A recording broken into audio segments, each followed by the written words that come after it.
So this is Free Me Podcast, as promised, prompt as always, bringing you the magnificent Moshe that's going to lead us in this evening's prayer. So for those that want to join in, please join in. For those that don't, come back in a couple minutes and we'll be ready to rock. The floor is yours, Moshe. Allahu Akbar.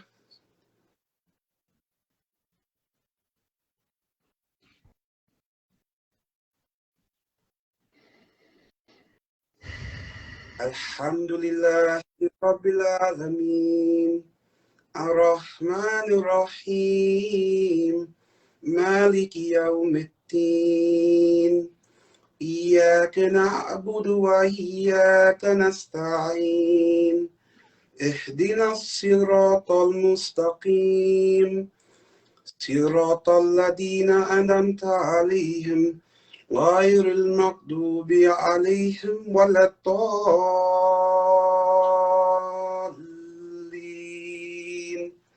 آمين. قل هو الله أحد الله الصمد لم يلد ولم يولد ولم يكن له كفوا أحد.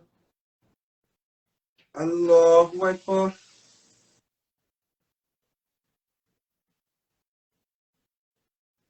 سمع الله لمن حمده. الله أكبر.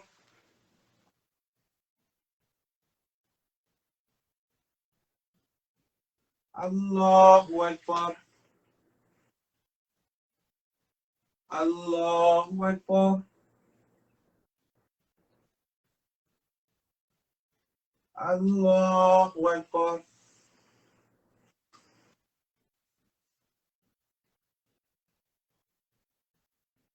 الحمد لله رب العالمين الرحمن الرحيم مالك يوم الدين إياك نعبد وإياك نستعين اهدنا الصراط المستقيم صراط الذين أنعمت عليهم غير المغضوب عليهم ولا الضالين آمين.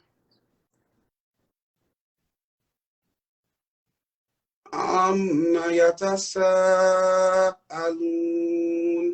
عن النبأ العظيم الذي هم فيه مختلفون كلا سيعلمون ثم كلا سيعلمون. الله أكبر.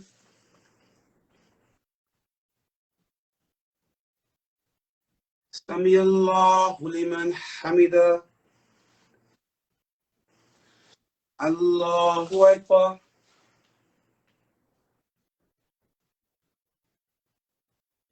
الله أكبر. الله أكبر. الله أكبر.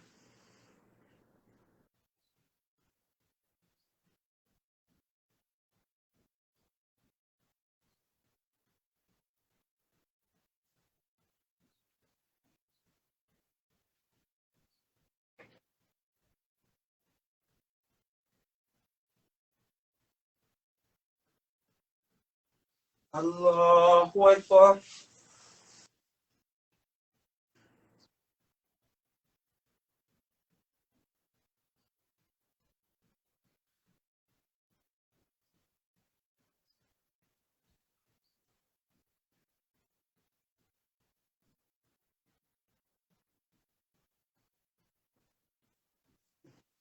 الله أكبر. سمع الله لمن حمده. الله أكبر.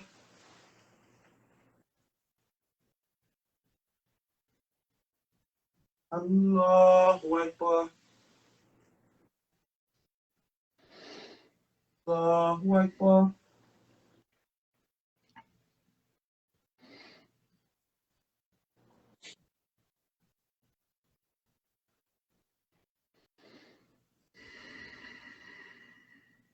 Allahu Akbar.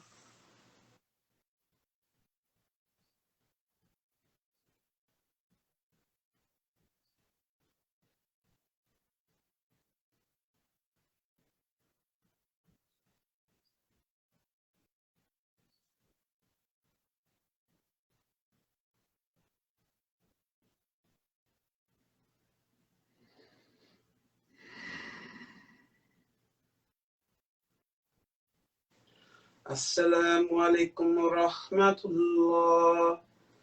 Assalamu alaikum wa rahmatullah.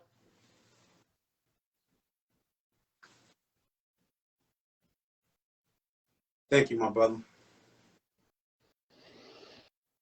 Man, that was beautiful, man. Thank you for bringing me into your home and allowing me to be part of that, man. That was beautiful. This is good. Thank you. Okay, this is Free Me Podcast. We're back with the discussion portion of this evening's program. Mr. Moshe took us through a beautiful sermon, man. I did not know that you could sound. I got lost in your voice, man. I really did. And for me, I'm not I don't subscribe to religion, but I'm very spiritual. And and when I just go into a meditative state, and your voice, like I would close my eyes and your voice just soothed me, man. It made it so easy for me to transition into just a relaxed state to where I can just reflect on my day. So I mean, my day's done with that. Thank you. I appreciate that. That was beautiful, brother. You're welcome, my So brother. walk me through that whole prayer and all of what that is. Yeah, thank you for your question, bro. So the salat, as we say in Arabic, we were taught as Muslims, the community, the international community, the global community of Islam, was taught how to pray as you saw me pray, the way the Prophet Muhammad sallallahu alaihi wasallam, peace be upon him, prayed. So all of the mechanisms, the mechanics, everything that's associated with the prayer, whether you heard me say Allahu Akbar, which indicates Allah is the greatest, this is what enters me into my prayer, and all of the mechanics that followed along that process. This is what ultimately entered me into the prayer, but this is what focused one on the obligations of what accompanies that process.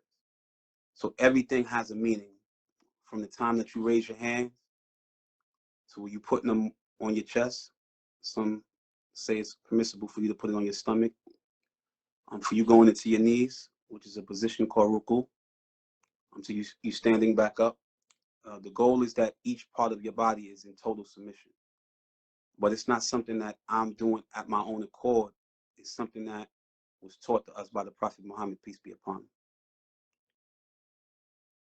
So as Muslims, we strive to the best of our ability to emulate the example that he set, and that's what you just observed. Now, do you do that 5 times a day, or is that just the evening ritual? Alhamdulillah, just for the question is great. You know, it's a great question. So thank you for that. And to answer your question, yes, we definitely do that at a bare minimum of 5 times a day. So you have your morning prayer, which is known as the Fajr prayer. This is when the sun is about to rise. You have your afternoon prayer, which is known as Dhuhr. You have your late afternoon prayer, which is known as Asr. And what you just observed me pray, which is when the sun sets, this is called Maghrib. Maghrib indicates that the sun is setting in the west now. Maghrib means west in Arabic. So that's why it's called Maghrib. And finally, you have the last prayer of the day, which is called Isha. Those 5 prayers are obligatory upon the Muslim Jama'ah, the Muslim community. Um, there are additional prayers that you can offer throughout the course of the day, known as Nawafil. So these are additional prayers that are highly recommended. Or you have prayers like Sunnah prayers. There's different variations of Sunnah prayers. Some that are highly recommended, some that are recommended, etc. And then you have those prayers like what's known as during the month. Thankfully, we're in the month of Ramadan, so you Mm-hmm. have prayers such as Tarawih. These are prayers you offer in the masajid, in the masjid, um, with others in congregation. Um, the units of it, you saw me do 3 units in this prayer. The units may increase, but in addition to that, you have what's known as like tahajjud. Uh, these prayers are continuous throughout the day. You know, a Muslim has to pray at a bare minimum 5 times a day. But there are some Muslims who pray 10, 15, 20 times a day. And it increases depending on your level of faith in one's heart. Mm-hmm. As you want to get closer and closer to your Lord, to Allah, Mm-hmm. you pray more and more and more. That's amazing. Now, those prayers, like what you just did, like every Muslim around the world was doing what you were doing at that precise time, give or take, but Yes, yes, yes. that's That's another amazing. great question. Thank you for asking that. So there are over 1 billion Muslims in the world. So ideally, Mm-hmm. no matter where you are at, no matter what your circumstances are, ideally every Muslim, like you said, should be praying. It doesn't matter if you're in Alaska. It doesn't matter if you're in Brooklyn. It doesn't matter if you're in Ghana. It doesn't matter if you're in Great Britain, Latin America. Whenever the sun is setting, you are to offer 3 rak'ats, and this would indicate that you are following, at the bare minimum, the example of the Prophet Muhammad, peace be upon him, sallallahu alaihi wasallam.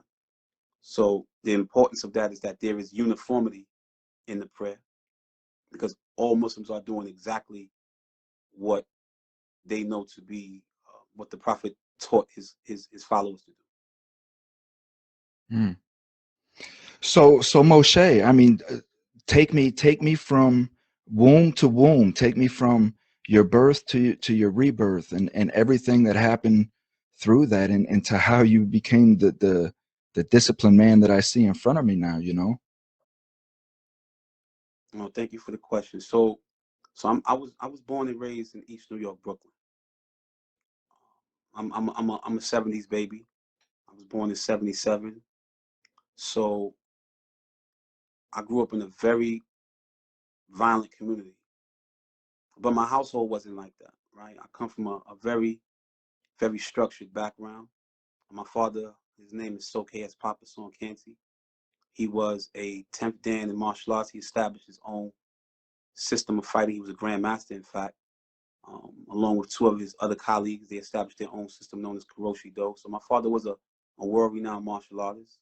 All right. Mm, He studied up under some of the greats, Dr. Moses Powell and Charles Elmore and Charles Sparrow, among other many, many great names that we know, the world has become aware of. And then my mother was, they both were byproducts of Brownsville. So I grew up in that mode. I was raised in both East New York and Brownsville. mm, So being born in the '70s, but being raised in the '80s, I learned to develop some very, very core principles on how to live and conduct myself early on by my elders. My parents were just instrumental in helping in that process. In addition to my parents, I had community leaders, family members, etc., who did everything in their power to help guide me along the right path. Um, you know how it is when you're young. You think you know everything, so you hmm, end up disregarding those jewels that's bestowed upon you, and you try to take matters into your own hand and do the things that you feel you want to do when you want to do it. For me, it was no different. Just being a young individual in the hood, trying to follow behind the older dudes who I was trying to seek validation from. And I think that's what my biggest issue was as a young individual. Although my parents did everything in their power to instill certain values, morals, and principles in me, I still was struggling with a lot of not necessarily esteem issues or insecurity issues.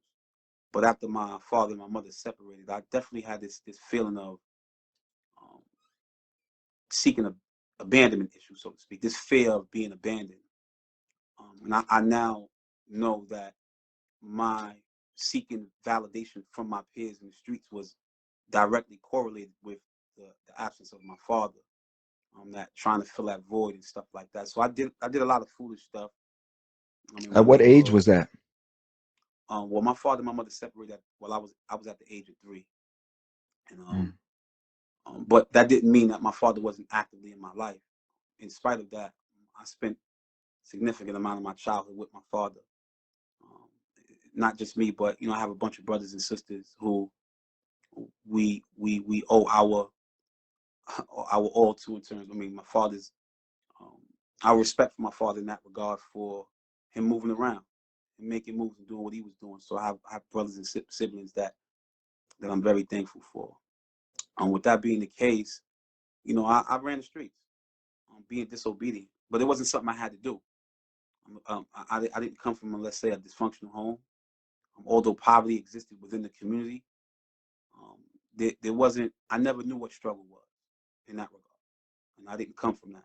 So my reason for going out to the streets was because I was a knucklehead trying to fit in, and it was just one of those decisions that I knew me and a lot of my peers did. We was out in the streets trying to support each other and seeing who can do the most foolishness. The problem with that is that over the course of time, you begin to compete for who can do the most foolish act today. Today's Thursday, so tomorrow, we're gonna go out there tomorrow night. We're gonna do whatever it is that we can possibly do to get our name up. And as you engage in that street life, unfortunately, some of us excel past others, and I was no different. So amongst my crew, I was just known as one of those individuals who was willing to go to the fullest extent of whatever was required. If it meant holding my hood down, I was gonna be the first one that was there. If another neighborhood came, I was gonna be on the front lines. So whatever it took for us to do, I was gonna be there. The problem that now I realize is that when you create this monster, so to speak, it gets to the point where it gets out of control. And I think for me, it was no different. That it metastasized and got so horrific that I created this monster to the extent that now people were expecting me to respond to certain things before I was even expected to do so. Right. Um, And it put you in a corner. Put me in a big, big corner. And then this is when you lose control because you no longer have control over yourself. And then everybody else has control over Yep. you. You're a You, puppet. you become a puppet of your own Yeah. ignorance. Of your own ignorance. Yep. So that's amazing because your father's a world-renowned martial artist. Absolutely. So the discipline, again, you're born and bred under discipline, right? So it's amazing that you still took to the street under that amount of discipline, right? What was your mom's like? So my mother was very, very structured as well. She was a disciplinarian. When I got out of line, my mom put hands and feet on me, straight like that. She didn't play no games. And I'm thankful for that because, although she's no longer with us, I will say Bless that, her. yeah, thank you, brother. I will say that every time, I won't say every time, but the decisions that I make today as an adult, I always have to revert back to much of the lessons that my mother bestowed upon me. And I can hear her now in my head constantly saying, "Didn't I tell you so? Didn't I tell you so?" Or when you get older, you will understand exactly what I'm saying. And I've gotten to a point in my life where, yeah, you know what, my mother was right. I do understand what she was saying. So my mother was very, very shrewd. She wasn't a street disciple, but she wasn't ignorant of the streets neither. My mother was educated. She graduated from college. She stressed education in the home when I got out of line. And when it wasn't about putting her hands and feet on me, my, one of my punishments was I had to read the encyclopedia. I had to read and not only read it, but I had to write Mm. assignments out of the encyclopedia.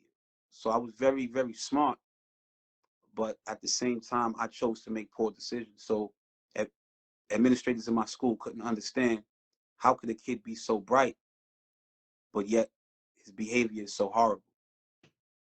And that's the challenge that I was faced with as a youngster. So what is your lineage like? Have you tried to trace your roots back as far as you can to know what your lineage is like? For me, I'm in a quest to where I want to know where my bloodline has been, because I look at myself now that here I was so egotistical and so selfish, man, that I'm taking my life and doing whatever I please with it, not really understanding that for millennia, I've had a bloodline that has been putting in blood, sweat, and tears, murder, death, whatever my bloodline has been through to get me right here to where I'm at to continue my bloodline. And I'm not even taking those things into consideration, you know. And now I'm looking at that, and it's altered my life, because now I want to trace those steps back and see, like, was there a direct path that my lineage was on? How did I get over here to America? Where did all that come from? You know what I mean? Yeah. What was their plan? So have you done that with your life? Yes, you know, the strange thing is that, so my family, we have all made an effort to try to connect with the past. And the Canty name, while not a unique one, it is, thankfully, is one that has been recorded. And we have done everything in our power to actually make those connections. So there are different lineages that I am thankful for that are in my bloodline. Right. One lineage is that um, we were from South Carolina, obviously in the Gullah, you know, right, in the Carolinas, in Bennettsville, in Orangeburg, in Spartanburg, etc. Right. So I have family that runs deep within that. All right. Then there's a line that I've been taught, and I don't even know if this is true or not, but we're still investigating this. I've been told this by my elders, but it hasn't been confirmed by me, that we may have roots in the Bahamas. I've been told that it's been Barbados, you know, and stuff like that. The harsh part for me, now I know that we can do the whole genealogical trace through DNA and stuff like that, and through certain sites that offer those services. These are the unfortunate, the unforeseen, or maybe even foreseen consequences of the transatlantic slave trade, Mm. where unfortunately many of our people who were born in the diaspora are unable to make the connection with our past. So my family, particularly the Cantys, that is, we're able to trace it back for 5, 6 generations. Right, there is evidence that there were individuals with the name Canty. But then we realize that there's a portion that goes into Europeans who had the name Canty, and this is when members of my family say, "All right, this we had nothing to do with that. Then. This is not family, right?" Um, and but so the point is that we're doing everything in our power to try to connect with our past. There's been some challenges, obviously, because it's not just something you can click the light on and figure out. But we'll definitely do it. But to answer your question, do I really know with 100-degree certainty of where my people owe their origins from, my tribe particularly? The answer would be no. I would just have to say that, just like any other black man who was born in America, who has family members who unfortunately were on slave plantations, that um, we are descendants of the land known as the motherland. So let me ask you, right, as a man, because I was born in 75, so we kind of came up um in the same era, right? So I remember going to school, and I remember 8, 9, 10 years old being Thanksgiving coming around, you know, and we'd put up all the turkeys on the wall, and we put up all the pilgrims and make all the happy scenes and stuff. And we would learn about Christopher Columbus and how wonderful he was, how he came over and landed on Plymouth Rock and shook hands and traded with all the Indians and all of these things. So as a black man that's coming up, knowing, right, like you and your family are trying to trace lineage through the transatlantic slave trade, and you're just trying to find out who your family was, and you Absolutely. can't, because of the real truth and the facts of who Christopher Columbus was, and all the ones that came behind him. So how does it feel for you and your family, to hear me say something, um, like, Christopher Columbus was a good person, or them things that they say about him was a lie, or he did found America, or, just this miseducation that's been put on us as white people. Well, thank you for the question. That's actually a great question. So the first part, I'll answer it in two parts. The first part is that I was thankful in spite of not having uh, direct knowledge of who we were connected to in the past or genealogically. My father raised us to be very pro-black. That didn't mean that it meant the exclusion of other ethnicities or individuals, right? It just meant that you had a sense of who you were, of where we from whence we come as a people, and the accomplishments that our people gave to the world, so that we wouldn't look at our current conditions and believe that this is who we were and allow ourselves to perpetuate a cycle of ignorance, right, based on this experience in the diaspora. Now, the second part of that question is, thank you again. That's a great question. I think that it's very disheartening to be in America knowing its history and knowing that people choose to disregard the truth. However, because I would say that to some extent, my family is very culturally in tune, there is a level of understanding of those individuals who do perpetuate ignorance. So even those individuals who may perpetuate a lie, I won't necessarily say can't take them serious, but you have to understand that they're dealing with a level of ignorance, and there are different levels of ignorance. So from the lowest level of ignorance, a lie can become the truth. From the highest level of ignorance, the lie can become law, right? You know, it can erase history. If you had a history, it can just totally wipe out whoever existed, and it can become the truth of all truths. Not saying that that's the truth, but that's what ignorance does. Hmm. So my family is very much aware of that. We have an understanding of that. There are black people who understand that. You're not going to necessarily be able to change people's perception and their views. Um, Christopher Columbus was a pirate. He was a marauder. He was a murderer. He raped. He plundered. He stole. He was a war criminal. That's not me simply saying I don't like white people. I'm simply saying this is what he did, right? Those are Um, facts. right? So, why should we then celebrate his life as being an accomplished individual when he has done nothing but murder innocent people with impunity? And so I think it's very disheartening, to say the least, to see people do it. But you have to keep pushing on and knowing that ultimately people are going to be ignorant no matter what. So you're coming up now. You say Brownsville, right? Well, I was raised. My parents are from Brownsville, but I'm from East New York. They lived in East New York, but they're originally from Brownsville. So between East New York and Brownsville, I was ping ponging back and forth because my family is huge. I have a huge family. So, Brownsville and East New York is like peanut butter and jelly. You can't have one without the other.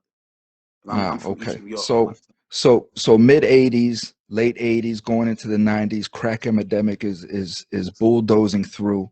Where are you at, and what are you doing? Yeah, that's a great question. So again, trying to fit in. One thing I did not stop doing was going to school. Again, my parents always stressed the importance of education, so I took advantage of that. I was like, I'm not gonna not go to school. I knew that this was something that my parents wanted, so this was something that I always strove for. So I was always striving for academic, um, excellence, so to speak, right? But it was just the stuff that I was doing on the side, the street Yeah. stuff that I was doing on the side, taking unnecessary risks that I didn't have to take. Unfortunately, you mentioned the crack epidemic. When I say an epidemic, you know it just as much as I do. It ravaged not only Black America, but it ravaged America, tore America to pieces. Um, I hate the fact that, and may Allah forgive me, that we were in the streets, um, helping to perpetuate this cycle of self-destruction. So when you ask the question, where were you? I was juggling both, trying to live a lifestyle where I was trying to be a model, a model child to my parents, feigning as if I'm this good student in school, but behind the scenes, I was in the streets doing stuff I had no business doing. Mm. Living a And that double life. ultimately living that double life, trying to serve two masters, so to speak. Yeah. So unfortunately for me, as I mentioned, in terms of like your reputation, as you continue to do things, it's expected that you're gonna have to live up to who you claim to be. So I was getting a little bit of money in the streets. Now we want to see whether or not you want to get some real money. It's one thing to be in your neighborhood trying to panhandle some stuff. Let's go to somebody else's neighborhood and see if you can do the same thing. Let's go out of town and see if you can get a little bit of money, get some of that OT chicken, that OT bread, right? So I was involved in all of this ignorance. And for me, I realize now that they were simply lessons learned. But yeah, there was a struggle. I went out of town to Baltimore, Maryland. I was on the west side of Baltimore. I was out there. I got locked up a few times. Did a little, as they say, city biz in the juvenile joints. My mother had to come to court to come get me, put on probation. She had to come all the way from New York to the courtroom, and I put her through a lot, right? I put my family Mm. through a lot because at a young age, we're Amen. talking about 14, 15, 16 years old, I was in them streets. But again, I didn't have to be in the streets. I could have just stayed at home and did homework and wrote assignments and read books and tried to be the best student that I could possibly be. I know a Well, lot of my we friends. were too cool for that shit, man. It wasn't that. I just think that we just made poor decisions. Like, Yeah. we made horrible decisions, bro. And I know friends from my age group who are doing exceptionally well, right? They never sat in a prison. They never had handcuffs put on them. They're college graduates.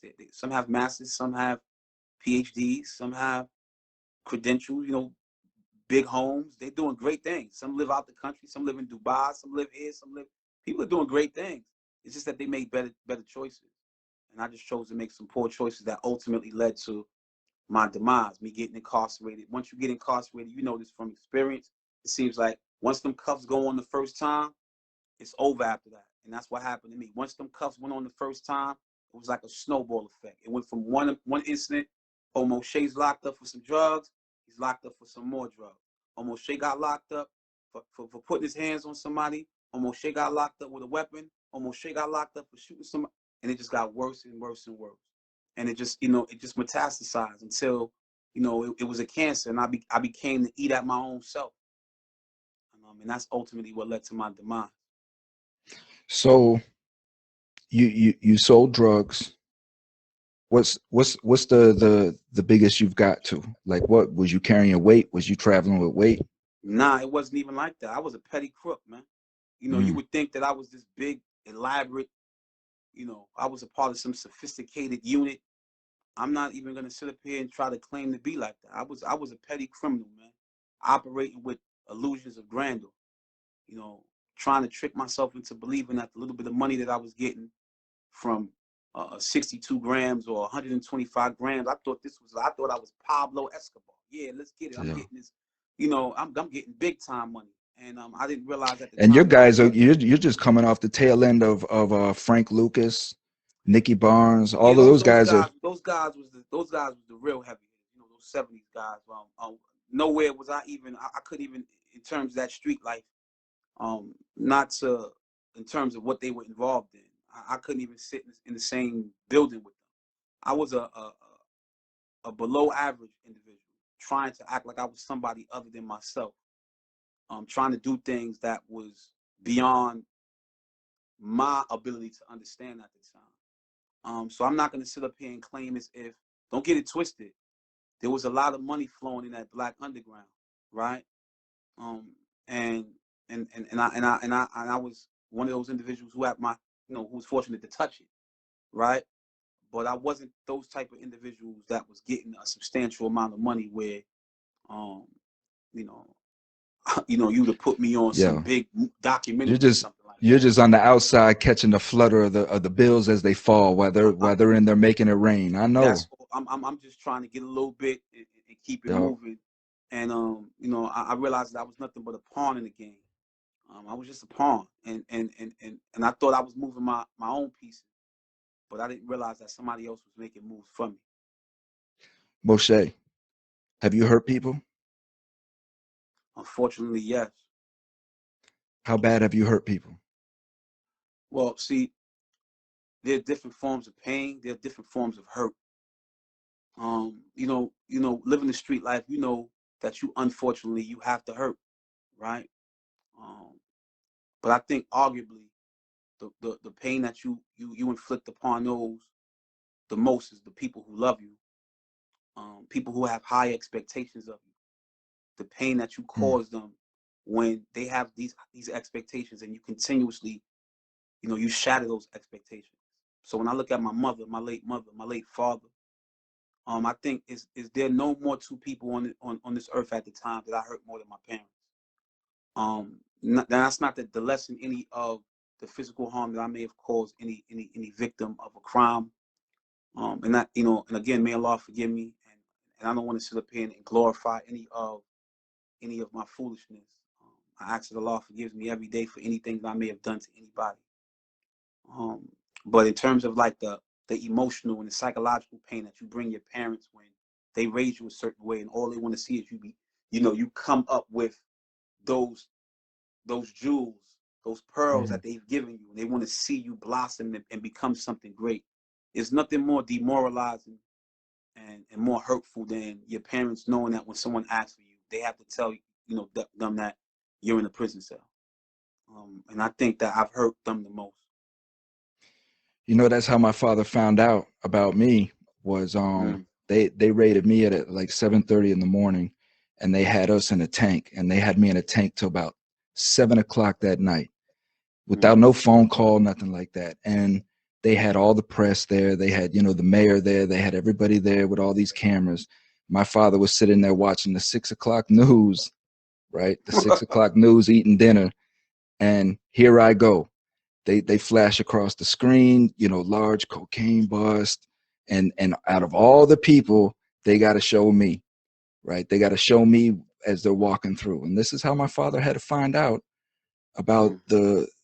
what I was into. But you're dead on, man. It's not the physical pain that we cause people, but it's the psychological pain that we cause people, the emotional pain as well. And I come from psychological abuse, and I know that I would rather take a beating all day than I would psychological abuse, because that Yes. lingers with you, and that alters your life. So as a kid, do you think that maybe you couldn't maybe like match up to your father, like you couldn't, like your father's bar was so high that maybe you felt as a kid you just couldn't or didn't know how to like match that bar, and maybe that's what made you go sideways, kind of just like, what, whatever, I'm not even gonna try. That's a great question, but I would say no. And the reason why is because my father always pushed us to be greater than him, right? He was a great man, and nobody's going to deny that. He was a great, great man. And I don't think that that was a factor. I tried to come up with all type of reasons as to why I made the decisions that I made, the poor decisions that I made as a child, right? I sat in that cell for many years trying to figure out why is it that you chose to make the decisions that you made? What was your psyche behind making these decisions? And never did it come to my mind that my reason for doing this was because I could not measure up to the stature of my father. And the reason why, as I just explained, my father did everything in his power to teach us who we were. So he said to me as a young age, he gave me the name Moshe, and he wanted me to understand what that name meant. He wanted me to understand that your name is Hebrew for Moses. Moses was a prophet. Moses was a great man. You need to understand who Moses was, what his reason for living was. He came here with a purpose to do something, and he did it while he was alive. And now you are here in your time, and you have a responsibility to do as well. He may not have said it in those words, Hmm. but as he continued to drop jewels upon jewels upon me. It was until I was too late that I began to really appreciate and understand the magnitude of what my role and responsibility was. But I would have to say no to your question. No, my brother. Mm. So, okay, moving forward, you're in the crimes, you're hurting people. Um, your first experience going to jail. What happened that day? Take me through you getting arrested and going to jail your first time. How old was you? All right. So are you just talking about having handcuffs put on me? Or are you just talking about like going to jail, like when you Your locked up? first time in the clink, were you locked up? Where yeah, there's no going home that night. Oh yeah, I would. So this would be. I was in Baltimore, Maryland, and I just happened to be, in possession of some drugs. They caught some drugs on me, and unfortunately, they sent me to a place called Boys Village, and it was called the Cheltenham Youth Facility. I believe it's in Mm, Cheltenham, Maryland. Being from New York, we were not liked by Baltimore residents. Not all, but the individuals in the streets, they didn't like us. We were in their neighborhoods, telling them what they should do in their own neighborhoods, right? mm-hmm, And so I was in between Baltimore dudes or Maryland individuals, not like in New York, brothers, and then I was in the mix of DC dudes, not like in Maryland dudes, but then DC dudes hating New York individuals, and also Virginia individuals not liking either of those two, and then them not liking us. So for me, getting locked up for the first time, they put me in a building called Six Building. It was called Holdover. This was like the reception area. So they had me up in here, and of course, I'm from New York. I'm the little guy from New York. So nobody calls me by my name. Everybody calling me New York, mm-hmm, and I had to deal with that. And I fought like you wouldn't imagine. I fought every time I came out the cell, literally, for the phone, to watch TV, to stand in this corner, to be by myself. Somebody always wanted to say something in New York.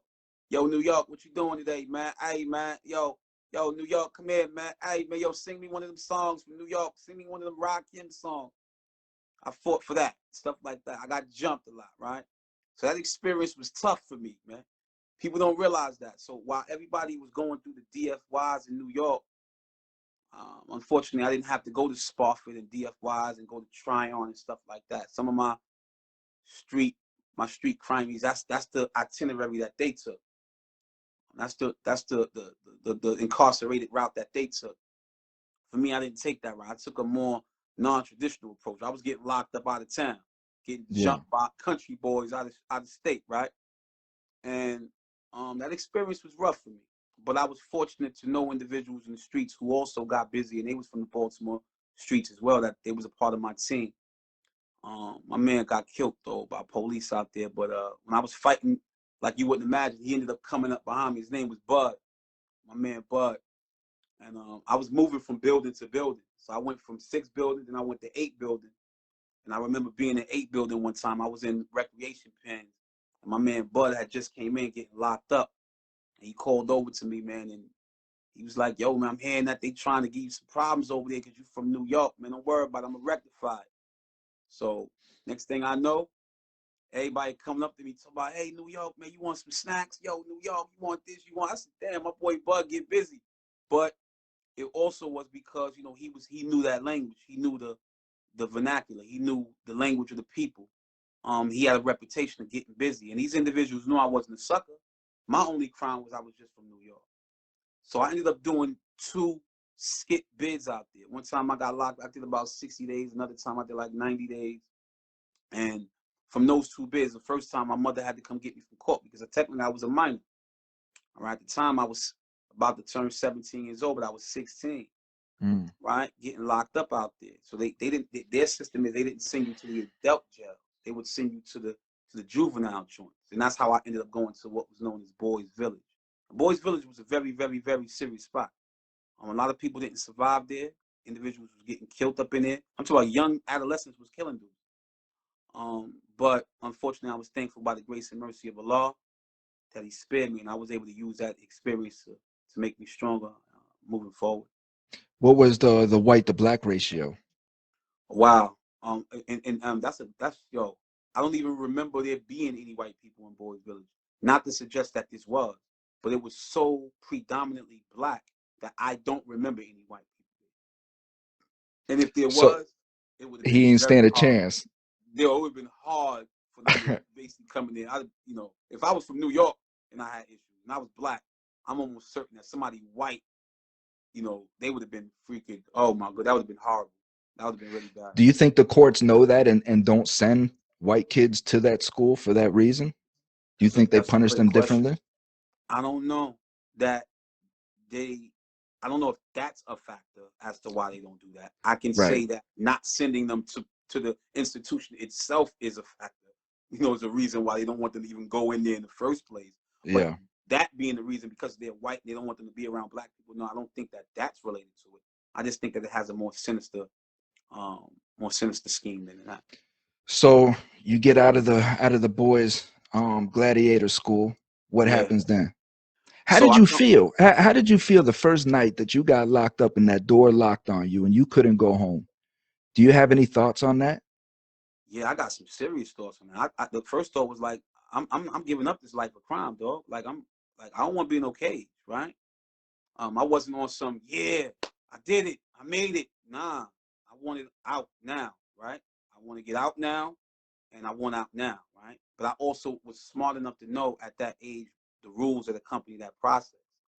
Um, I didn't know the political dynamics associated Hmm. with the system and how it's structured. But I knew enough to know that, while you're here, there has to be a court proceeding. They have to conduct that proceeding, and it's going to be predicated based on the fact that you don't have a criminal history, you're a child.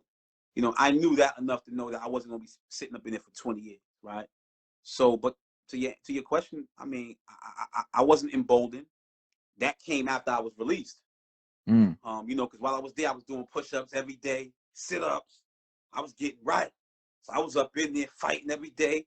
So when I came home, when I got released after a little 45, 50 days, I was looking like something. So, when I saw that response, I was like, okay. But Yeah. it was different. It was like, okay, you know what? Just a Um, a touch of power, just a little bit of touch of just a respect. You little know what I'm bit of saying? that power Yeah. can drive you insane. So Yeah. but prison, there was nothing I wanted, no place I wanted to be, not at all. So how did you land your first stint in prison?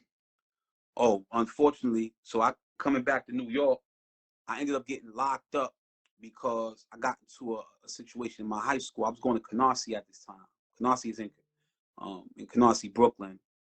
And unfortunately for me, I was helping one of my female friends who was getting bullied by some kid in school, and I ended up getting it on with him, hurting him real bad. So he charged me with assault, and I got locked up. I went to Rikers Island, and they gave me six. They ended up giving me 6 month split or 6 month 5 year probation bid. And from there, it was like, when I went to Rikers Island, it was like, okay, this is the early '90s. It was lit. Every building was up in smoke. It was like, okay, this ain't Boys Village no more. Now you, Damn. Well, you now you can't with, be but what, 20, 21, nah, this is 19? this is before then. Nah, this is before then. Right now, we talking 17 years old. I'm on Rikers Island now. You're on Rikers at 17 years old? Yeah, this is a whole different hit. I'm about to turn 18 now. This is a whole different hit now. Now, when you're 16 years old, ain't no Boys Village. This ain't Maryland. No, when you're 16 years old in New York, you going to Rikers Island.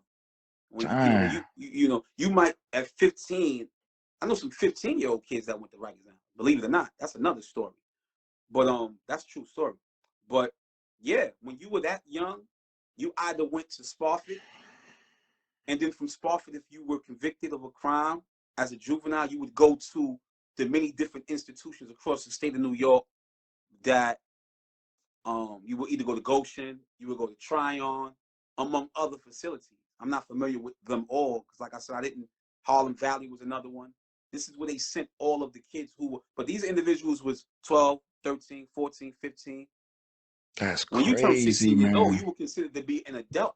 Now they didn't necessarily say you were an adult, but they put you in a place where adults were. So for instance, C-74, we called it adolescence at war. It was given that pseudonym because it was always something going on in the 4 building. But while you're in the 4 building, there were also adults.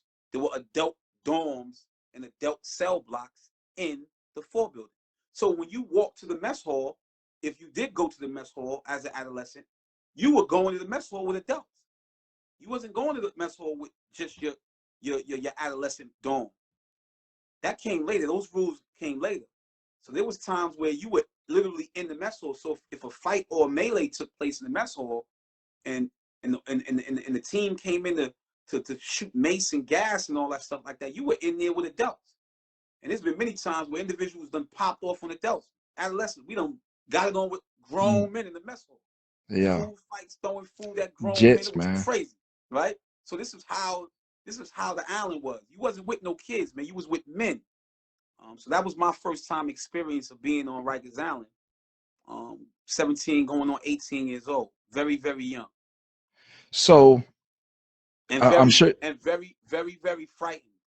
So Well, I might yeah, throw that in there. and that's what I want to get into, because you kind of walk the same steps, not crime wise, but as far as going into Rikers Island, you walk the same steps as young brother Khalif Bronner, right? Khalif Browder, absolutely. That's the little brother. You talk about the little brother that took his life, unfortunately. Right. Yeah, yeah, So walk me through what yeah. his experience was. What was he going through? You know, of course, Okay. you can't tell me what he was thinking, but what was his environment like? Where was that pressure? You Well, know. I can go on what he was thinking based on the documentary evidence that we have that he presented to us, right? And we do know that he was upfront in regards to him not wanting to accept the abuse and the oppression that was going on in the dorms or the cell blocks that he was in. Because according to little Khalif, he was in these dorms or cell blocks, and when he would come there, the culture in the dorms or the cell blocks was that certain individuals couldn't be out and about, moving about. They had to be in the day room. Or some individuals who were running the house didn't want these individuals or other residents of the dorm in the day room, they had to go lock in their cells.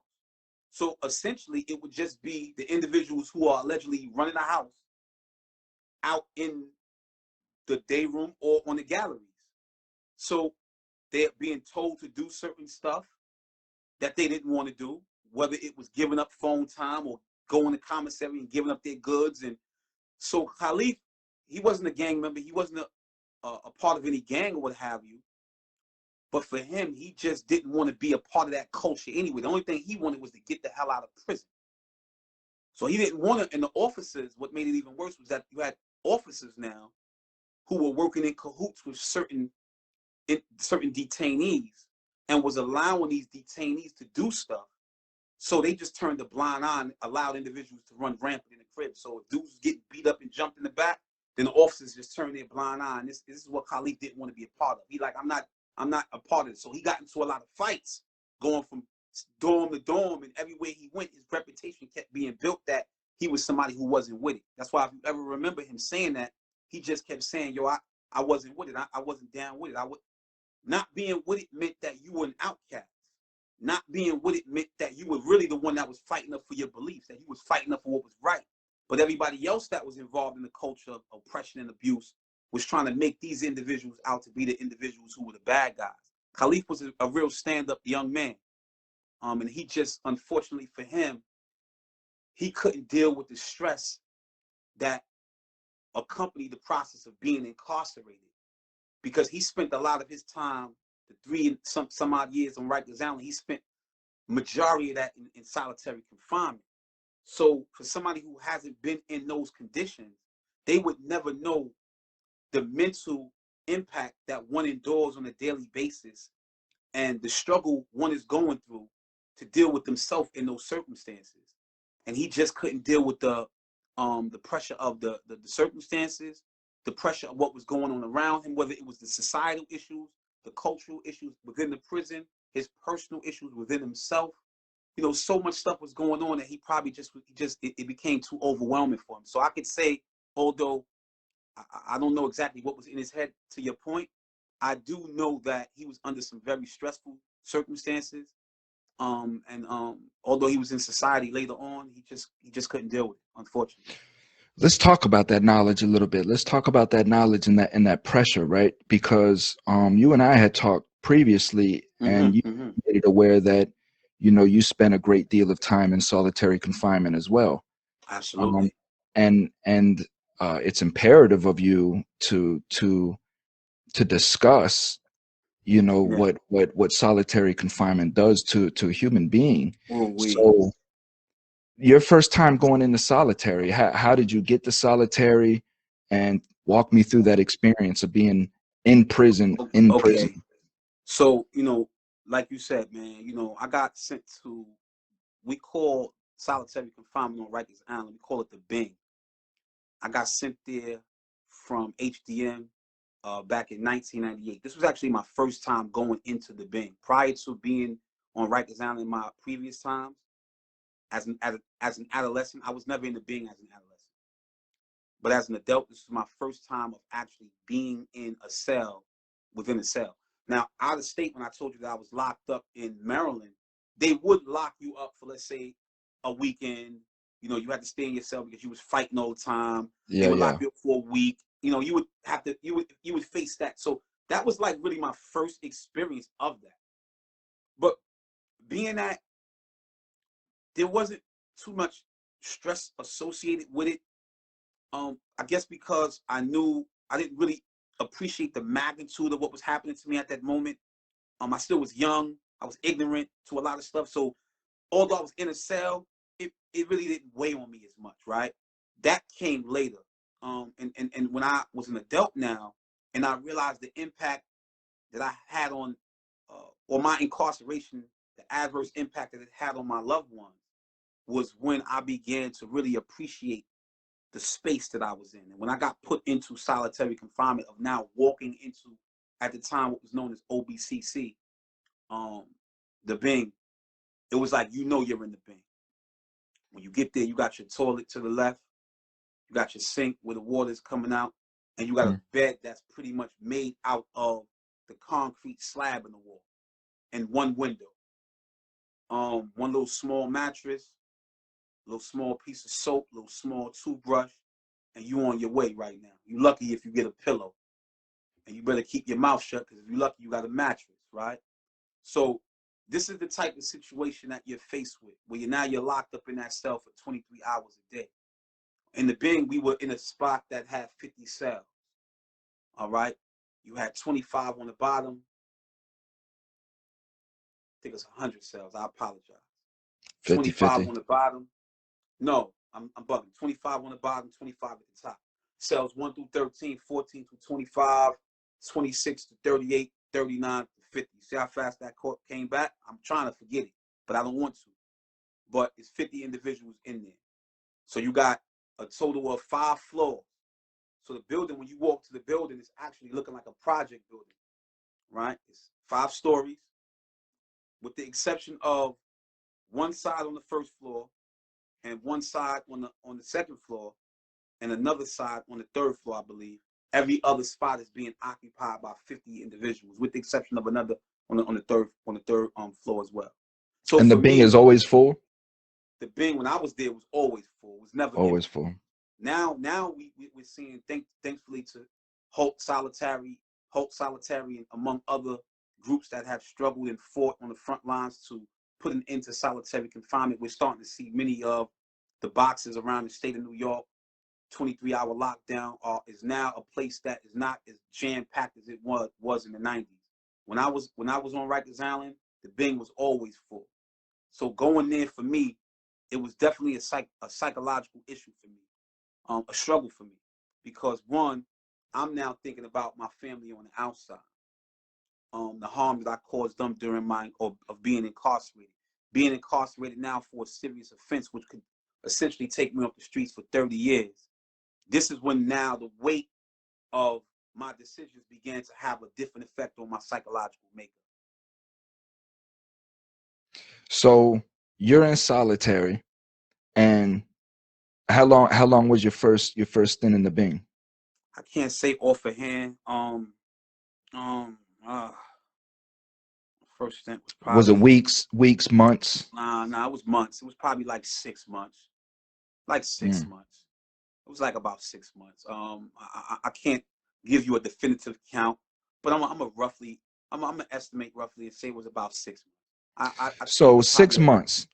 And now in the Bing, right? How much human contact do you have? Well, everything about the being is limited contact with other human beings. Your reason for Hmm. being in the Bing or the box in solitary, in this case, is to limit your ability to interact with others.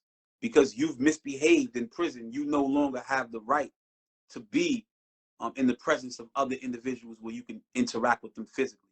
So how that actually looks is that you're in a cell essentially for 23 hours a day.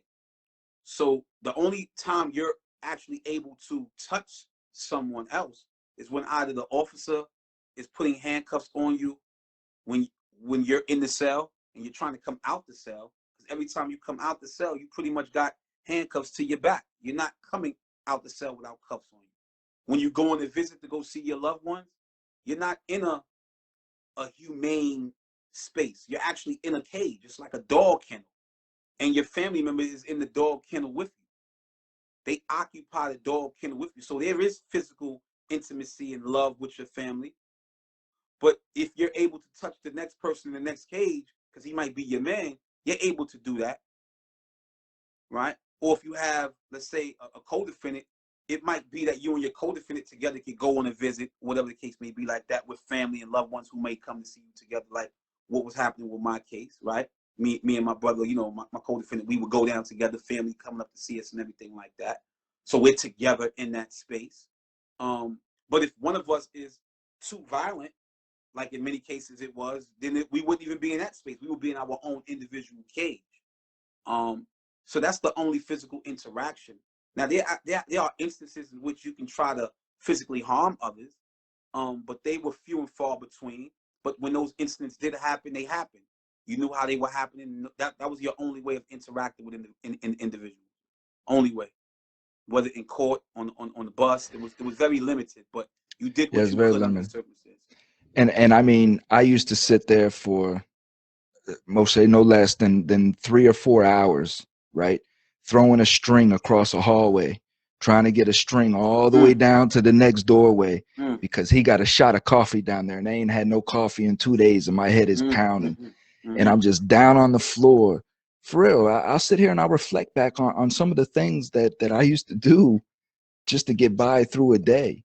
And I would mm, be on this floor for hours with a mm, little piece of like an envelope and a string trying to shoot it up under the door. And you'd have to pull it back and then shoot it up under the door. Sometimes you'd have to shoot it across the hall and he'd have to shoot it just for a shot of coffee. You mm, know, I've been there and I could tell you this, anybody that needs human interaction that cannot be alone with just their thoughts, right, is going to is going to damage that person. I've seen and I'm sure that you have as well, but I've seen people where they would just stay on the door. They wouldn't even come off the door because they're just constantly hollering off out of the door just to converse with somebody. Anybody, any officer, anybody would walk by the door, they would jump out of the bed and run to the door just to try to, hey, officer, officer, officer. I've seen people pace back and forth for hours in the room, like you would see a lion in a cage. absolutely. It's it definitely has a serious psychological effect on somebody. And the thing of it is what I found out, which I didn't even know until I got out to Texas, and I'm dealing with gang compounds because most of my time was done, over on the East Coast. And I was federal, you were state. So um the further west you get, the more the compound is more gang oriented, more politics. So I Absolutely. got I got out west and now I'm dealing with some real racist people. And it was a different breed. Come to find out in Texas, if you're gang affiliated, gang oriented, They keep you in the shoe. They keep you locked down. Period. There's as long as your state time is, you're in confinement. So you have guys that are in confinement for 15, 20 years, right? Coming out and then doing a federal sentence right behind the state sentence. And there is no lockdown like that in the Fed. So these guys are coming out of solitary confinement after 10, 15 years and being let loose on a compound, right? A high political compound. And these dudes are just animals. They're animals. I can't even begin to tell you what these dudes do to people. They're animals. They're desensitized. They're psychopaths. It's like they have no empathy for anything. Absolutely. I You can I know, can definitely relate to that because you mentioned, you and I, we spoke about this before, about, and you just mentioned it, about spending such a long period of time in solitary confinement. I was fortunate not to spend, of the 22 years of being incarcerated, I was fortunate not to spend 15 years straight. So the most that I ever spent in SHU at one time for one period was 5 years straight. From 2003 to God, 2008, I did straight stretch in 23-hour lockdown. what was that for? Originally, that was because so we were in Auburn back in 2002, 2003, and being associated with the gang subculture at the time, being Don Moon, at the time, I was living a lifestyle in which we were supposed to be adhering to a code in which, if anybody oppresses us, then we were supposed to be fighting against that oppression. And it just so happened that the officers in the jail were the biggest oppressors in the jail. So they already had a culture in the jail. These particular officers, these staff members, they already had a culture in which they would be beating individuals up with impunity. So I knew personally that I wasn't going to tolerate that if anybody from my faction ever got, mistreated. So unfortunately for me, um, we had got word that they had a festival, you know, where families are able to come and stuff like that. And during the festival, one of the homies had got dragged off the festival. He got beat up by the officers. So the word came back to us that, one of the homies got jumped by the police. So with that being the case, it was like, all right, so this is what we got to do. We got to basically go step to these officers, and we got to let them know that we're not going to tolerate their abuse in our prison. I mean, in prison. I mean, we're not going to tolerate this abuse in this prison. Excuse me. And it just so happened that a week had went by. I mean, we're getting reports about the homie that was up in the box at the time that, he wasn't doing too well or whatever. And whether or not this was true or not, this played on our decision to basically make a move. So, we were sending word around the jail like, listen, man, we're about to make a move on these officers here, man. They keep beating up dudes. A couple of years prior to that, they beat up the old man B.I., knocked his socket out, dislocated his eye mm, socket, and just all type of stuff that happens under those circumstances. You have these, unfortunately, up north, you got these white racist officers, and they run around beating up individuals like they their own gang within the gang subculture. So coming from where we come from, we men, so we gotta handle these individuals. So myself and other comrades, we got together and we was just like, yo, we gonna step to these individuals, and that's just what happened. We ended up stepping to our business, and the plan was to basically put our hands on as many white officers as possible and give them the business. And unfortunately, that's what happened. And I ended up getting a total of 90 months in SHU because of that. So they gave me 7.5 years. They gave me 7 years, but the officers who searched my cell afterwards ended up setting me up with a weapon in my cell. They put a weapon in there, said I had a weapon in the light fixture. Come on, you know good and well, you come to the spot, you look through light fixtures, you look through everything, right? So I was in that spot for quite some time, for months, in fact, and they just basically said I had a weapon in the light fixture. So they ended up giving me a total of 7.5 years in the box. And I ended up doing 5 years off of that. From 2003 to 2008, I was in Southport Correctional Facility. I didn't do the 7.5 because due to time cuts, among other things that you're able to get under those circumstances, that worked in my favor. So I was able to get out the box. But cumulatively, of the 22 years, I spent approximately about 15 years of those 22 years in the box for various related offenses. from multiple assaults on staff, weapons, gang-related material. You know, all the stuff that comes with that culture of living that life. I definitely was all in, so there's no question about that. Definitely. Was there ever a time in your life, or even now, that you um you just don't like white people, or you just looked at white people as just some, you didn't even want to deal with white people? No. So that's a great question. So and the beautiful thing about that is that, you know, my parents are just really amazing, man. You know, my mother had white friends, my pops had white friends, and you know, my mother's white friends could whip my butt just like my mother's black friends, right? In fact, her best friend was white.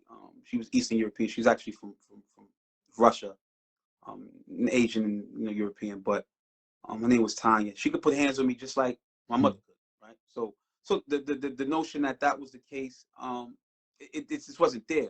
But there was a cynicism regarding the police at an early age, and we knew that the police were occupiers of our community. So we tried to be very evasive and elude them as much as possible. When they asked us questions, we were very evasive. We knew that these were authority figures. But moving forward, the only time that I felt like, you know, white people just are just horrible, right? Not all in this case, but the officers in prison. That was exacerbated by you're now becoming more familiar with the culture of the world and knowing the role that white people played in terms of our people in America. And now you're looking at it globally and seeing that wherever they may have had their foot, now you kind of feel like, damn, is it like everywhere they go, they just kill people? Um, but as I began to educate myself more, I realized that all cultures at some point oppressed, right? Whether white, whether black, etc. So I said to myself, you know what? I'm gonna look at this a little bit more differently. Not to say that what I'm saying ain't right. You know, white people have put some pain in this world, right? Um, and this is something that I've had to come to terms with. But I've never felt that way at white people per se. But directed at certain white people, there's no question about that. That I've had that energy in my heart that I was just like, I cannot stand you. I dislike you. I may not hate you, but I want to put my hands on you and I want to hurt you real bad because you are just racist and it's disgusting. And the reason I say that because, you know, under the 23-hour lockdown, I've saw officers who only took a peace, they're only peace officers. It took a civil service exam, right, to become a servant of the law. Yeah. And they would literally walk by another human being's cell and not feed them just because this individual was black. And it was like, why would you not feed this man? And this is a human being in that cell. But so the society doesn't know this. Society has no knowledge of what's going on about these upstanding citizens, these individuals who might be at a Buffalo Bills game, who might be at a Buffalo Sabres game. And the guy that's pumping his fist in the air, rooting people on, is the guy that goes to work every day and that's depriving somebody of their human rights. So this is what brought that out of me. Being under those circumstances and seeing blatant abuse and oppression and disgusting behavior from individuals who were in these positions of authority. And I did everything in my power. I said, I'm gonna do everything in my power to let you guys know who Moshe Canty is. And I'm gonna be the individual that you know.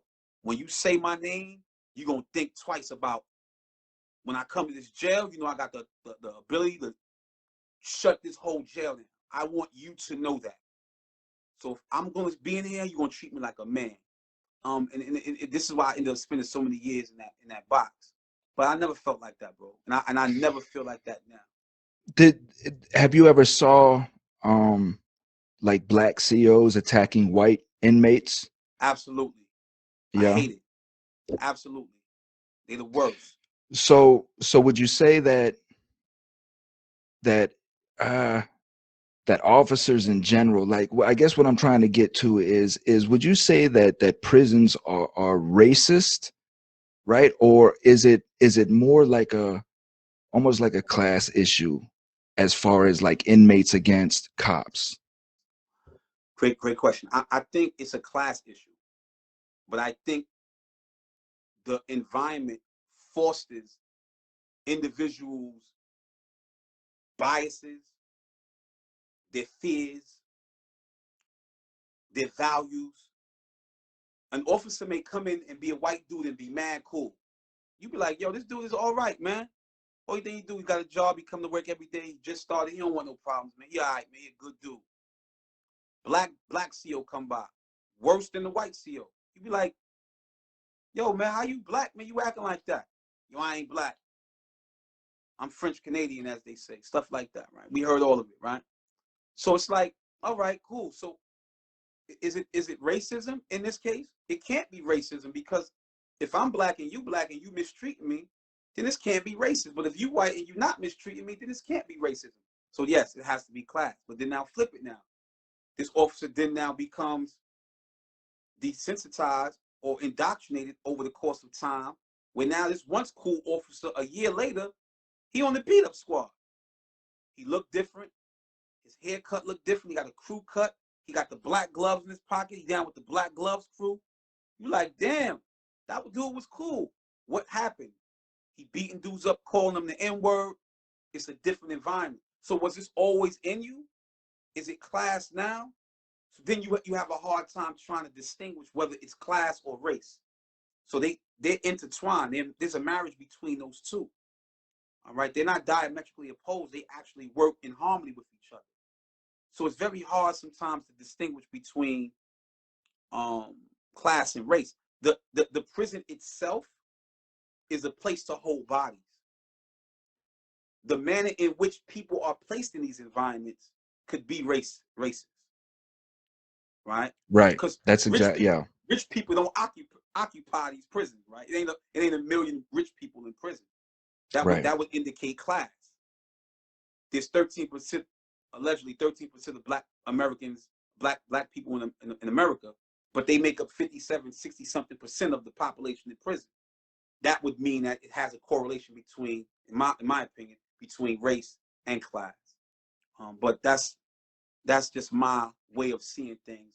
But there's a lot that comes with that. We could have a whole nother Oh live yeah, on yeah. There's yeah, yeah. And the thing of it is and that's what I say is that the prison structure isn't built to be racist, I don't believe, right? mm-hmm, mm-hmm, It was built for a purpose. It was built to house, at first it was built to house the blacks in the beginning so they could finish the railroads, because the end of slavery came at the worst time, mm-hmm. and they had to finish all this industrial crap. So they created everything that they created at that time. But what I do believe is exactly what you just said, is that it creates an environment for these psychopaths to come in and be who they are. And it gives them free reign to just come in and just beat the hell out of somebody because their wife yelled at them over dinner, or Absolutely. just many, many, many instances. So um, I, I could talk to you all night, but I know we got to wrap this up. I know you're a working man too. We got to, so you, you coming home now, right? um to a completely different world than when you went in. Mm. What are some of the biggest challenges that you're facing now as far as mental wise? What are some of your triggers? What are some of just daily emotions that you're dealing with? Yeah, that's yo. Thank you for that question right there. So, um, although I don't like to use the term institutionalized, the truth is that spending 22 years in an environment, there is some form of institutionalization, and I'm definitely suffering from the long-term effects of that. There are things that I do where I'm always like, looking around, right? They're not a hindrance. They're just a way that we dealt with survival on the inside, of keeping our eye on things and always expecting that something may occur. My wife and I say to her some things about um, that may seem out of line. I'll be like, yo, you got to watch out right there. Something can get out of hand right now. She'll be like, what are you talking about? This is not even, this is some real incident that's happening. I'm like, nah, I'm telling you, it could get crazy like in no time. I'm letting you know right now. Be careful. Watch yourself over there. She can't understand, right? So for us on the inside, we already know it. When it's about to go down, it's about to go down. It goes down. You see it happening. It's done already, right? You're like, oh, it went down. And it's happening so repetitively that we become desensitized to the violence part, Yes. right? So the mental part for me has been um, also the struggle of I'm no longer in a cage. So the challenge for me is like when my wife tells me to do something, or we get into it or something, and she's like, "Well, just go take care of it." I'm like, "I'm not doing it." You know, she's like, I don't like the way it's set." Like, I don't, like, hold on, what's going on here? Like, so you have to be able to stop in that moment to be like, this is just your wife talking to you. This is not, you're used to somebody always telling you what to do. Hey, well, go out and stand in line over there. Stand over there. So as soon as you hear something, hey, you like, what's going on? Like I was driving one time and my wife startled me. Baby, what's going on? What happened? I'm so used to the, you can't do that, right? So Right. these are the things that you trying to overcome, these little issues of overcoming um, the high intensity of an environment where everything is always going down. So I think that's been my biggest struggle mentally. But I still struggle because I still jump out my sleep. Not that something was happening to me while I was in prison, but I'm always trying to figure out, is everything all right? What's up? Trying to get my bearings. You know, is a cell search coming? Because in Comstock they come in your spot 5 in the morning. You got to be up and ready. You're sleeping with your clothes on you. As soon as they run through the door, you got to be ready to fight. The officers coming in 5, 6 deep. You like, what's up? So you got to be ready. This So shit is sometimes you crazy. be asleep. You know what I'm saying? Somebody walk by, you jump up. What's up, yo? What's up? You good? Like, I drove my wife crazy. She like, this dude is crazy. So these are the things that we basically, I'm struggling with trying to overcome. But they're real. They're real stuff happening in real time. And without having these conversations with you and individuals who know, people wouldn't know nothing about it. They would think everything's normal when in reality everything is not. But what has helped me has been Islam. Islam has been beautiful. Allah has been merciful. It's holy month of Ramadan, and I'm just so thankful of all of everything that I'm able to accomplish, even in spite of those experiences I've had to endure in the past. You know, I once explained to somebody that trying to explain what you and I and so many other brothers and sisters have went through Mm, is like trying to explain to somebody that has experienced, like somebody that's experienced the Holocaust, right? mm, And everything that they went through, mm, and and mm, and they're trying to explain to somebody, mm, mm, or just slavery, or mm, mm. it's like trying to explain a picture. You take a picture of something, and the picture, when you look at it, you're like, man, this picture, I can't describe how beautiful of a scene it was. You know what I mean? The Mm-hmm, picture mm-hmm, don't, mm-hmm. what we went through, unless you've experienced that, no one can understand. They won't understand that. They cannot understand. And we always get told, like one of the biggest quirks I get told is, you've been home 4 years now. Come on, you've been home 4 years. Enough's enough. You shouldn't still be having issues, things of that nature. But like a lot of the issues that you described, I still have. You know what I mean? I only get maybe 4 or 5 hours of sleep a night. If You that. know, and I'm up. If I go to sleep at 1 o'clock in the morning, I'm up at 4:30 every morning. I don't have to set an alarm. It's clockwork. I just That's wake my up at story. 4:30, right? Mm. Um, and the PTSD, the anxiety. I'm in the bathroom several days ago, and I had the door shut and I got the music. I'm in my zone, right? I'm just zoning in the bathroom.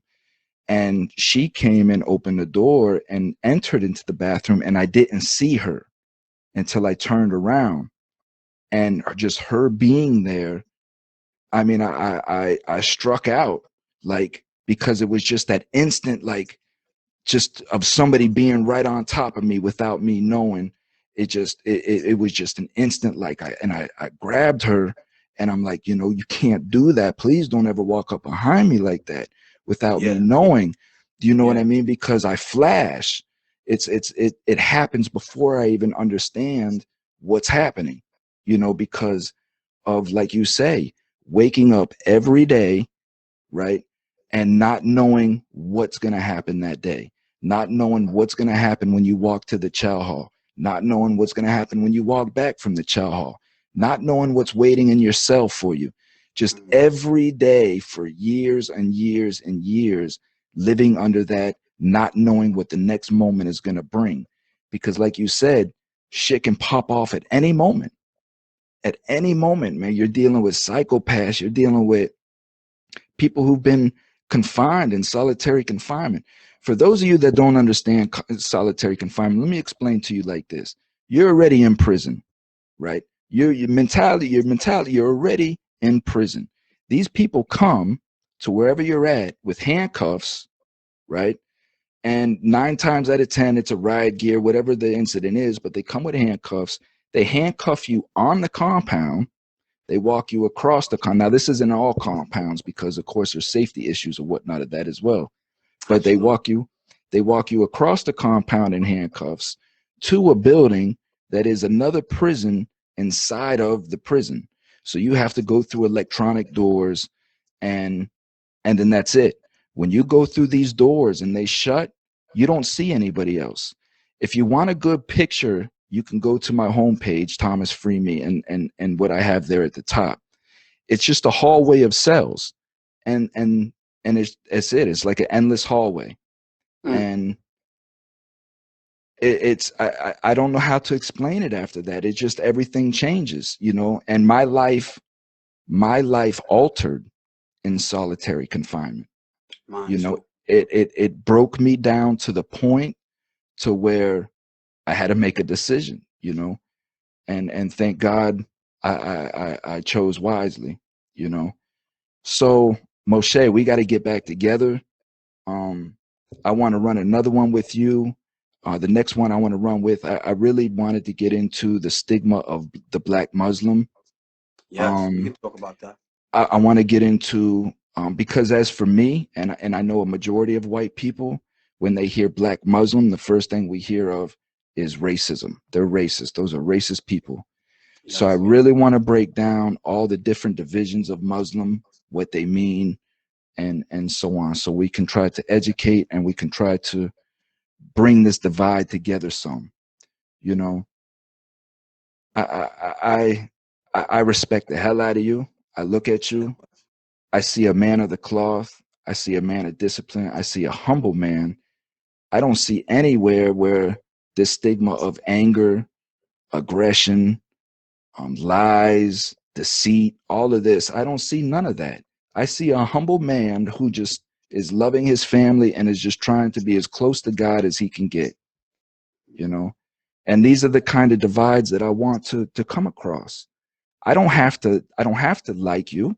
I don't have to appreciate or value your life, but I do have to respect the fact that you're a human being and you're living your own life, and that's what we have to do if we're going to come together as American citizens, right? And we're going to take back our nation and take control of our nation as citizens. I have to be able to look at you and respect you as the man that you are. I can go out and have my own little white kids and you can have your black kids, and that's it, you That's know.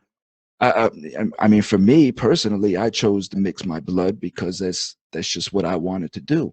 And each man is different for what they want to do. But it's just respect each man. You're struggling like me. You're trying to pay your bills and struggle and take care of your family just like I am. And just because you're doing it in a different light than I am, that doesn't mean that I have to hate you for that, you know. Absolutely. So we have to stop this stuff. I beg my Americans, please stop looting, stop rioting, stop hurting people. You're feeding an agenda. You're feeding an agenda. You're making all of us look bad, and you're creating more stigma for what we're trying to overcome. All you're doing is allowing these people to take more of our rights away. I'm asking you, please stop. Come together. Each community leader step up, start gathering your communities together, start working out these differences like me and this gentleman here are, and come together and find a baseline. Always find a baseline. People are going to disagree, but you have to agree on something. You find where you agree on, you build out. So, Moshe, until the next time, brother, I'm going to give you the floor to finish up. You can plug your organization, whatever you want to plug, partner. Well, I want to thank you, man, for affording me the opportunity to speak on your platform. I think the work that you're doing is very honorable. It's very, very needed because our nation right now is suffering from so many different ills. So for you to be able to bridge the gap between your community, my community, and all communities is very, very important. So I truly, truly appreciate that, man. Again, I'm thankful for it. I currently work for an organization called the Center for Community Alternatives. I'm an employment coordinator. Outside of that, I'm helping with, obviously on a daily basis, youth who are impacted by the criminal justice system, helping them gain meaningful skills so that they can ultimately use into the workforce. In addition to that, I am my wife and I. We are both CEOs of our company called Conscious Mind Ventures LLC. That's KONCHESS, Conscious Mind Ventures. And this company, what we do is a consulting company, but we're going to be using our voice to speak to the youth around the country to try to help them make better moves on their proverbial chessboard. And we're using my experiences, my wife's experience, and the experiences of others to show that you can make a very poor decision that can cost you dearly. So we equate the life we live with the game of chess, and the hope is that we look at ourselves as making moves. I'm also the host of the podcast Conscious Moves, which can be Mm. heard on a number of platforms: Anchor, Apple, um, Overcast, among other platforms. And that platform is designed to teach about the issues affecting Black Americans in particular, but society in general and the world that we're living in. Try to help us do exactly what you're doing, come to terms with these differences, these issues ranging from hate, from race-based hate to issues of diabetes and the criminal justice system. We touch upon various topics. I haven't been active in a while because I've been deeply involved in my schoolwork. I just took 5 classes this semester, and I'm about to graduate in the next couple of weeks. Damn, So I've been, congratulations, partner. yeah, thank you, my brother. I've been very, very active since coming home last September. I'm continuing to do the work that needs to be done to try to help save as many lives as possible. But again, my brother, I'm thankful for being here, and reach out to me. And I never got a problem with coming back, man, sitting on your platform and we discussing whatever we need to discuss to try to make a better understanding understood amongst us, my brother. Amen, man. And so I say Laikum I say assalamu alaikum. Yes. And I say, wa alaikum salam. Okay. Now watch this, America. Watch this. Watch how we do this. Now you heard this man's story, right? You know my story. Now watch how we do this. My brother, Yes, sir. thank you for your service.